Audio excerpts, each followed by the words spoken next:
single-handedly. We're ready to go. We're live. We're doing fun things here at the Pbios 2025. That's the Permian Basin International Oil Show, ECTOR County Coliseum, Odessa, Texas, heart of oil country. If we don't wake up in the morning and go to work, the rest of America can't go to work. I'm your host, Keith Stelter, trying to bring a little positive PR to the oil and gas industry, one interview at a time, one subject matter expert at a time, today's been a couple politicians at a time. It's been a great time. Pbios Live brought to you by TD Williamson Pipeline Repair. Check them out online. Thank you so much for sponsoring the podcast. Thank you for my little company, Maze Environmental, giving me the time to come down to the show and check it all out. Have some great gentlemen sitting next to me. Actually, one of them is our guest co-host, Mr. Scott Emerson. Wave to the crowd. You probably know him, and if you don't, you should. Mr. Super Rod himself, fiberglass rods, right? Yes, Did sir. I get that? Yes, Heck sir. yeah. And the man in the middle is the guest of honor. We'll let him do his own interview or own introduction to let you know who exactly. We'll say, as much as you want, as little as you want. Take it away, Kevin. Tell everybody who you are. Yeah, so I'm Kevin Sparks. I'm currently serving as the state senator for District 31, which includes most of the Permian Basin and most of the Panhandle of Texas. Represents 45 counties and represents about 40% of the economic output for the whole state of Texas. Do you know how many people that is, kind of ballparkish off the top of your head? A little over 900,000 constituents. Really? Is that more? Like, we had August Pfluger on earlier. He said he was about 700 or something. So you got more than he does? So it's larger than a congressional district, yes. Heck yeah, right on. Pounder right there. Yeah, that's a lot of folks, and it really is. It's a lot of economic power, not just for the state of Texas, but because what we do in the oil and gas industry, and in the cattle industry up in the Panhandle, it affects the whole United States. Definitely. One thing I've kind of noticed. The president can change one way or the other, but if Texas isn't governed the right way, it could be a big trouble. You could shut down the energy industry, the ports, the border. It would be a complete mess for the United States. So energy is a big part of that. Well, the Texas economy right now, I think, is about the 8th largest economy in the world. So we have a larger economy than the country of Russia. I think even larger than Canada, isn't it? It is. That's where I'm headed. We weren't going to say tomorrow. That, no, you could say it. Okay, it's it shouldn't be, but it is. There's entire countries that Texas is larger than, and I'm proud to be here. And what are some of the up and coming things? In the Texas legislature, y'all were kind of hitting on some things before we started filming that you want people to know out there. Well, so for those of you who don't know, the Texas legislature meets every other year for 140 days and on odd years. So we actually met from the middle of January till early June. And during our regular session, we had quite a few wins, I think, this spring. I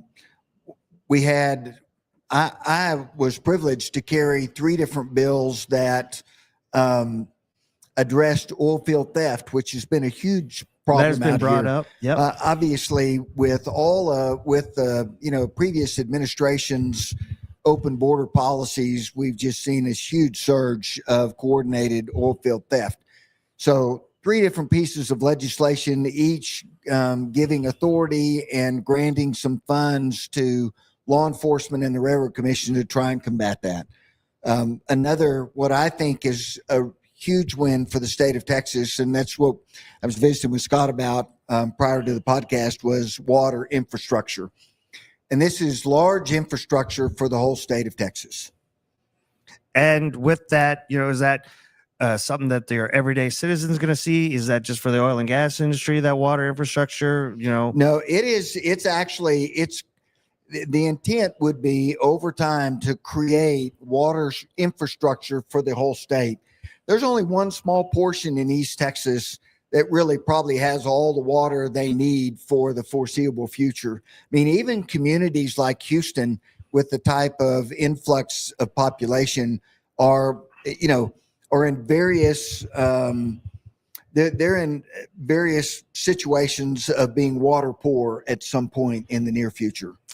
You know, I do lots of work with the Produced Water Society. You know, the Permian Basin produces more water than it does oil at certain points. You know, anything in that legislation that helps some of those companies developing technologies to utilize some of that water, not only just for refracs, but irrigation, farming, any of that kind of stuff? Yes, we had a number of bills, and I was privileged to work with Senator Perry, who's kind of spent the last 10 or 12 years working on water for the state of Texas.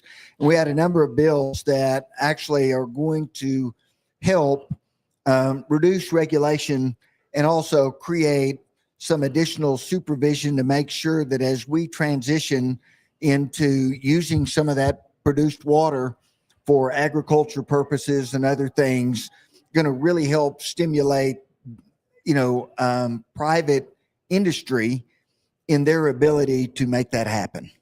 You know, there's so much of it around here. I can't wait for the day where we can take the satellite photo of what it is now, where it's all nice and brown, to where start using it to irrigate the area and be all nice and green and lush, and everyone can stop complaining that it's too dry and dusty out here. So that's my hope, of that we're closer to that today than we ever been. Yeah. Well, we could always use more rain.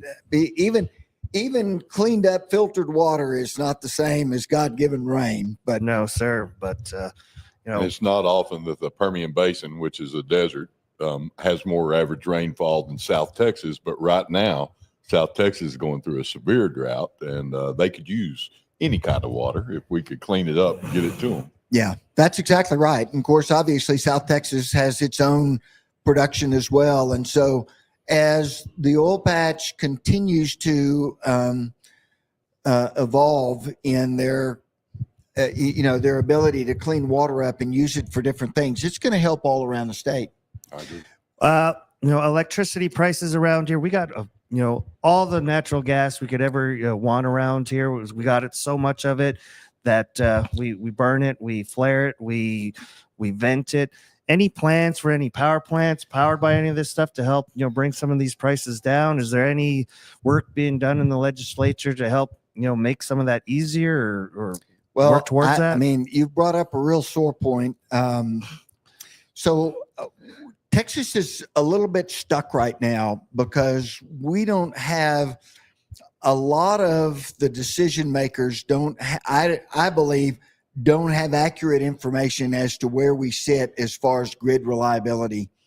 We're somewhere 35 to 40% currently dependent on wind and solar and batteries, and 94% of the power generations that's in the queue to be built over the next 5 years is more wind, solar, and batteries, which will push us, I think, well over 50%, which leaves us really at risk of not having the type of dependable power that we need to power the whole state of Texas, and especially the oil and gas industry. Well, I got nothing against, adding more solar and wind, but why is there such a pushback against, turning the gas that we have into power when we're basically doing it anyway, but just wasting it with flaring and a few other things? Well, it's not that there's pushback against it. It's that currently, with all the federal subsidies, and this has been the case for the last 25 years, with all the federal subsidies, the way the ERCOT market is currently structured, there's no incentive to build natural gas-fired power generation. So all of the incentives are there from Green New Deal money to build wind, especially solar farms right now. There, hardly any regulation in those, and so they go up quickly. The problem is they're not a very good source of electricity for the amount of space that they take up, and the sun goes down every night, days that it doesn't shine. All of those times you have to have dispatchable power, but we don't have a market right now that values dispatchable power. No, I understand that. I have my own natural gas backup generator that powers the whole house, and it comes on every once in a while, and I'm just happy to look at the dark neighborhood and turn my air conditioning on to max and just enjoy the cold air. Well, when you look at the state of Texas and specifically the Permian Basin, there's no reason why this energy-rich state should not be the most independent from a power standpoint as any state in the union. And yet I just saw a report last week that was published. You take states like Florida. Florida, 80% of their power is generated with natural gas. They don't have a lot of natural gas, but they have access to natural gas through pipelines.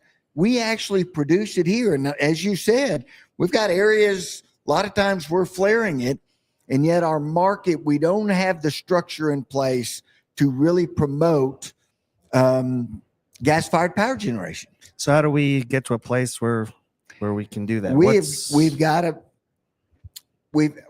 So here's another reality.